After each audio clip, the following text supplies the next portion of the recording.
ব্রহ্মাস্ত্র আমার আজকে প্রশ্ন করছি আমি, তারপর যাব মানুষদার কাছে। আজকের ব্রহ্মাস্ত্র মমতা বন্দ্যোপাধ্যায়কে আমার প্রশ্ন, এবং তার সঙ্গে যারা দেখছেন দর্শক তারাও এই প্রশ্ন হয়তো করছেন।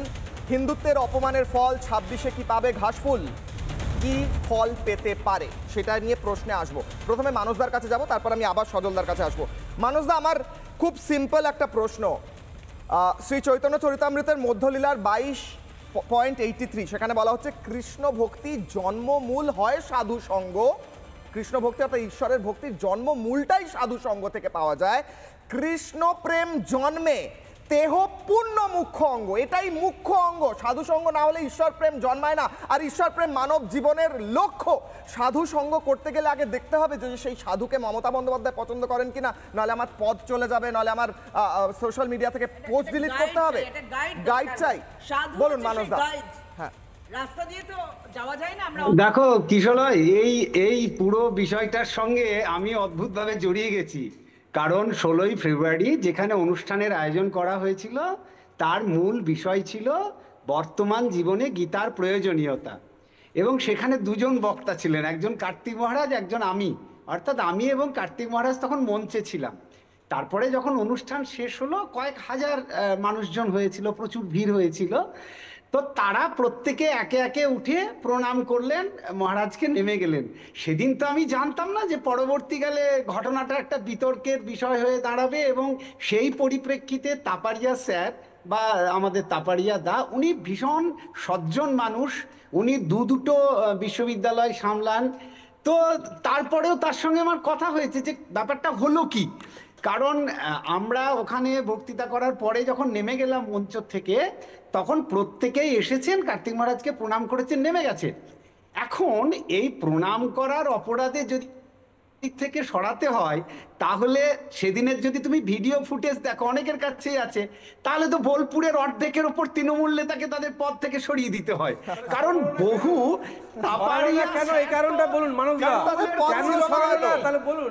তৃণমূলের কোনো পদে নেই তাপারিয়া স্যার, আমি বলছি ব্যাপারটা তা নয়। ব্যাপারটা হচ্ছে মানুষদাকে বলতে দিন, মানুষকে আসছি, মনীষকে সময় দেন, মানুষদাকে শেষ করছি, মানুষদাকে শেষ করছি। দ্বিতীয় বিষয় হচ্ছে যে ওই ভারত সেবাশ্রমে বলুন বলুন বিরাট বড়, মানে 200টা গাই আছে, 200টা গাই আছে ওই ভারত সেবাশ্রমে, যেখানে আমাদের ওই আলোচনা সভাটা ছিল। সেখানকার দুধ বোলপুরের প্রায় সমস্ত তৃণমূল নেতার বাড়িতে যায়। মানে এমন কোনো তৃণমূল নেতা নেই যারা বোলপুরের ভারত সেবাশ্রমের গোশালার দুধ, ঘি, দই খান না। এইবার যদি সেটাই অপরাধ হয় যে ওই গিয়ে সাধুদেরকে প্রণাম করা অথবা ভারত সেবাশ্রম থেকে দুধ নেওয়া অপরাধ, তাহলে গোটা বোলপুরের সমস্ত তৃণমূলটাকেই প্রায় সাসপেন্ড করতে হয়। এটাকে মনে করি না যে এইভাবে মানুষের ব্যক্তি জীবনে রাষ্ট্রের অথবা কোনো রাজনৈতিক দলের হস্তক্ষেপ করাটা প্রয়োজনীয়। এটা ভীষণ অনধিকার চর্চা। আমার রাজনৈতিক পরিচয় সঙ্গে আমার ধর্মীয় পরিচয় কি হবে, সেটাতে যদি রাষ্ট্র অথবা রাজনৈতিক দল হস্তক্ষেপ করে, তার মানে দুদিন পরে তারা ঠিক করে দেবে আমি সকালে কি খাবো, তারা ঠিক করে দেবে আমি আমার বউকে নিয়ে কোথায় হনিমুনে যাব, তারা ঠিক করে দেবে আমি কোথায় যেতে না পারবো। এটা মানবিক নয়, এটা একেবারে চর্চা করেন আবার এইসব কথা বলছেন। না না, রাম নিয়ে চর্চা করেন আবার এইসব কথা বলছেন। উত্তর দেবেন, প্রত্যেকের কাছে আসি। মানুষদা, সাধুরা তারা কি রাজনীতির অংশ নয়? সাধু, সন্ন্যাসী, ঋষি তারা কি রাজনীতির অংশ নয়? দ্রুত উত্তর। ভারতীয় শাস্ত্রে রাজনীতি বলতে যা হয়েছে তা কন্ট্রোলিত হয় সাধুদের দ্বারা। মানে পুরোপুরি তুমি রাম থেকে শ্রীকৃষ্ণ থেকে প্রত্যেকে তো রাষ্ট্রনায়ক ছিল, বৃহত্তর অর্থে তারা রাষ্ট্রের নায়ক। সুতরাং রাজনীতি যদি শিখতে হয়, এবং মহাভারতের একটা বড় চ্যাপ্টার আছে রাজনীতি কাকে বলে সেটা নিয়ে, তো সেটাকে আমি বাদ দেবো কি করে? রাষ্ট্র পরিচালনার নানা কথা বলা হয়েছে। একেবারে যদি বাদ দিতে হয় তাহলে আমার সনাতন ইতিহাসকে ভুলে গিয়ে অন্য কোনো মধ্যপ্রাচ্যের কোনো একটা সিভিলাইজেশন নিয়ে এসে বসাতে হবে। সজলদা হাত তুলছিলেন, বলুন। না না, আমার বলার বক্তব্য হচ্ছে যে দেখুন, মুশকিল হচ্ছে যে সাধু নিয়ে রাজনীতি, হ্যাঁ, এবং অসাধু তৃণমূলকে নিয়ে রাজনীতি। আমার আলোচনার বিষয়বস্তু এটা যে আপনারা আমি বলছি, আপনি একটা অগ্নিবাণ রেখেছেন যে হিন্দুত্বকেই অপমান করার শাস্তি মমতা বন্দ্যোপাধ্যায় পাবেন কিনা, বা 26-এ এর শাস্তি হবে কিনা, বা উত্তর হবে কিনা। আমার পরিষ্কার বক্তব্য হচ্ছে দেখুন, এই উত্তর হবে হবে না এর মধ্যে আমি যেতে পারবো না, কিন্তু আমি বলছি মমতা বন্দ্যোপাধ্যায়কে কেউ ভোট দেবেন না, মনিদাও দেবে না। আমি জানতে চাই মমতা বন্দ্যোপাধ্যায়কে ভোট দেওয়ার কারণটা কি হবে। আপনি তো বলতে পারবেন যে আমি ভোট চাইছি তোমাদের কাছে এই কারণে। যেমন উনি গতবারে বলেছিলেন আমি লক্ষ্মী ভাণ্ডার, দুয়ারে সরকার এইসবগুলো করছি, বা আমি ওই দুয়ারে রেশন এগুলো সব করছি, আমাকে ভোট দাও। ঠিক আছে, একটা স্পেসিফিক কজ। আপনি আমাকে বলুন যে আজকে 15 বছর প্রায় হয়ে যাবে যখন 26-এর নির্বাচন হবে, এই সরকারটাকে ভোট দেওয়ার কারণ কি? আমি ধর্মের কথা যাচ্ছি না, উনি হিন্দুদের অপমান করেছেন না করেছেন সেগুলো আমি কিছুক্ষণের জন্য ভুলে যাচ্ছি।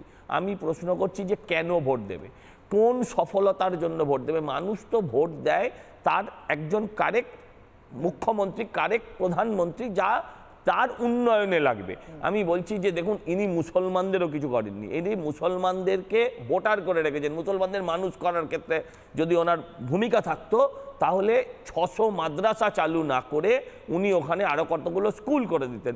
হেমন্ত শর্মা আমাদের আসামের মুখ্যমন্ত্রী যে কথাটা বলেছেন অত্যন্ত ন্যায্য কথা, যে আমি সরকারি টাকা ব্যয় করে, আমি বিজেপিকে দেবে, আমি সরকারি টাকা ব্যয় করে আমি মৌলানা বানাবো না, আমি সরকারি টাকা ব্যয় করে আমি ডাক্তার বানাবো, ইঞ্জিনিয়ার বানাবো, যে আমার সমাজের কাজে লাগবে, যে আমার দেশের কাজে লাগবে, শুধু ধর্মের কাজে নয়। আজকে তাহলে ভাবুন ধর্মের পথে কে চলছে, ধর্মকে নিয়ে রাজনীতি কে করছে, মমতা বন্দ্যোপাধ্যায় না বিজেপি? আপনার কাছে পরিষ্কার। আমি এইটুকু জানতে চাইছিলাম যে কে তাহলে কাকে ভোট দিবে, ভালো বিজেপিকে দেবে। বিজেপিকে দেবে, বিজেপিকে কেন দেবে না সেটা আমি বলছি না। আজকে কেন দেবে না আমি বলি, কেন দেবে না বলে, হ্যাঁ আমি বলছি তো বিজেপিকে কেন দেবে না সেটা আমি বলি। আমি বলছি যে বিজেপি এই রাজ্যে মানে মানুষ একটা হচ্ছে যে বিজেপি শাসিত রাজ্যগুলোকে দেখছে, সেটাকে কম্পেয়ার করবে পশ্চিমবঙ্গ থেকে। আর বিজেপি এই রাজ্যে শুধুমাত্র তৃণমূল কখন ভুল করবে সেই নিয়ে আন্দোলনের জন্য থাকে। বিজেপি নিজে মানুষকে বোঝানো, ডেভেলপমেন্ট বোঝানোর জন্য নিজস্ব কোনো এজেন্ডা নেই, নিজস্ব কোনো আন্দোলন নেই। তৃণমূলকে কি করে ভাগ করবো, তৃণমূলের কোথায় কোথায় ত্রুটি আছে এইগুলো নিয়ে তারা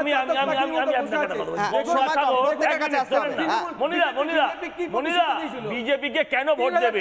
আরে ধর্মের কারণেও কেন দেবে আমি বুঝিয়ে বলছি। আমি বলছি আপনি বলছেন আরে দাঁড়ান না, এক সেকেন্ড সম্পূর্ণ ভান্ডার করব বলছেন হবে কথা হচ্ছে তো আজকে টপিকে ফিরে আসি। মানুষ কি করে বুঝবে যে আজকে টপিকে ফিরে আসি। আচ্ছা বলছি কি করে বুঝবে? বাকি রাজ্যগুলোকে দেখে বুঝবে। আপনি বলছিলেন না কোন বাকি রাজ্য সুখে নেই, 10 লক্ষ সুখে নেই। আমি দাঁড়ান না, ভোটের রেজাল্ট বলছে। আবার মণিপুর স্বাধীনতার পর থেকে কখনো শান্ত হয়নি। উত্তর দিলেন তো উত্তর দিলেন মণিশঙ্করদা। হ্যাঁ বলুন। মতো পরিষ্কার ধর্ম রাজনীতির অঙ্গ না, রাজনীতি ধর্মের অঙ্গ। মণিশঙ্কর বাবুরা বা তৃণমূলের যারা হিন্দু ভাইয়েরা আছেন, যারা সেকুলার তাদেরকে তারা রাত্রিবেলা বালিশে মাথা রেখে চিন্তা করবেন আমরা কি প্রকৃত ধর্মকে সঙ্গে আশ্রয় করে রাজনীতি করতে পেরেছি? যদি ভারতবর্ষে প্রকৃত ধর্মকে আশ্রয় করে রাজনীতি করত তাহলে বোধহয় ধার্মিকদের মতো ভারতবর্ষেরও একটা নিজস্ব হিন্দু রাষ্ট্র থাকতো। আমরা ধর্মকে আশ্রয় করে এতকাল রাজনীতি করতে পারিনি, তাই আমাদের নিজেদের কোনো দেশ নেই। যারা ধর্মকে নিয়ে রাজনীতি করেছে বিশ্বের মানচিত্রে 173টা তাদের দেশ আছে। ধর্মকে নিয়ে রাজনীতি করা ভালো, অধর্মকে নিয়ে করা। বেশ বুঝলাম। 30 সেকেন্ড পাপিয়াদি। হ্যাঁ আচ্ছা, যারা এই কারণে ওই কি নাম ভদ্রলোকের মঙ্গিলাল তপরিয়ার দাদাকে যারা ওই দল থেকে বাদ দিয়ে দিয়েছে, দল থেকে বাদ দিয়েছে তো না, পদ থেকে বাদ দিয়ে দিয়েছে, তাদেরকে আমি বলবো তারা অত্যন্ত স্বার্থপর, তারা মূঢ়, তারা ভণ্ড, তারা অভব্য এবং মানুষকে ভুল বোঝানোর রাজা। মানুষকে আর ভুল বোঝানো, হ্যাঁ বিজেপি আপনাকে যদি গানে গানে বলে থাকে তাহলে ইটস ওকে, আপনাকে গানে গানে বলেছে। আরেকটা কথা স্বামীজি একটা কথা বলেছেন, I am proud to be a Hindu. আমি হিন্দু বলে আমি গর্বিত। আমি এবং এখানে আমরা সবাই যারা আছে একমাত্র মণিশঙ্কর শুদ্ধ এবং যারা ক্যামেরাম্যান যারা কিছু আছে যারা দেখছো, we are all proud to be Hindu. একদম মানসদা 10 সেকেন্ড, একদম সময় শেষ, 10 সেকেন্ডে শেষ করুন, শেষ কমেন্ট মানসদা। দেখো, তাপাড়িয়া স্যারকে এইভাবে সরিয়ে দেওয়ায় বীরভূমের শিক্ষক মহল অত্যন্ত ভিতরে ভিতরে ক্ষুব্ধ, কিন্তু অনেকেই প্রকাশ্যে কিছু বলতে পারছে না। তো আমি চাই না এইভাবে ব্যক্তি জীবনে হস্তক্ষেপ করা হোক কোন দলের পক্ষ থেকে অথবা রাষ্ট্রের পক্ষ থেকে। কে কোথায় যাবে না যাবে সেটা তার নিজস্ব ব্যাপার। এই আতঙ্কটা যেন না থাকে আমাদের মধ্যে। ঠিক। আমি এখানে শেষ করছি, আমার সময় একদম শেষ, এখানে শেষ করতে হবে। এবং আমি যে প্রশ্ন দিয়ে শুরু করেছিলাম, একজন সাধু, একজন ঋষি, সাধু হব না থেকে অসাধু হব, সেটা আমার প্রশ্ন ছিল। শাস্ত্রে বলছে, চৈতন্য চরিতামৃতে বলছে, বারবার বলছে সাধু সঙ্গের কথা। চৈতন্য চরিতামৃতে বলছে সাধু সঙ্গ, নাম সংকীর্তন এবং ভাগবত শ্রবণ, এই তিনটে জিনিসের মাহাত্ম্যের কথা চৈতন্য চরিতামৃতে বলছে। তার সঙ্গে বলছে মথুরা বা শ্রীমূর্তির শ্রদ্ধায় সেবন। প্রথমটা কি? সাধু সঙ্গ। কি বলেছেন মহাপ্রভু? সাধু সঙ্গ সর্বশাস্ত্রে কয়, লবমাত্র সাধু সঙ্গে সর্বসিদ্ধি হয়। সেই সাধু সঙ্গ করতে গেলে যদি নিজের পদ, নিজের কেরিয়ার কিংবা নিজের পোস্ট ডিলিট করতে কোনো রাজনৈতিক দল বাধ্য করে, তাহলে সেই রাজনৈতিক দলকে অবশ্যই নিশ্চয়ই ফল তো পেতেই হবে। কেন কি ভগবত গীতায় বলা হচ্ছে কি, যা কর্ম করবে তার ফল তো পাবেই। আর সাধুদের বিরুদ্ধে গিয়ে কর্ম করলে ফলটা হয়তো আরও কয়েক গুণ বেশি পেতে হবে। মমতা বন্দ্যোপাধ্যায় ভাবছেন কি? ভাবুন।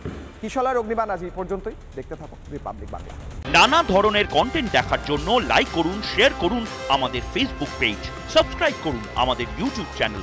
পাশাপাশি অন্যান্য ব্রেকিং নিউজের জন্য অবশ্যই চোখ রাখুন রিপাবলিক বাংলায়।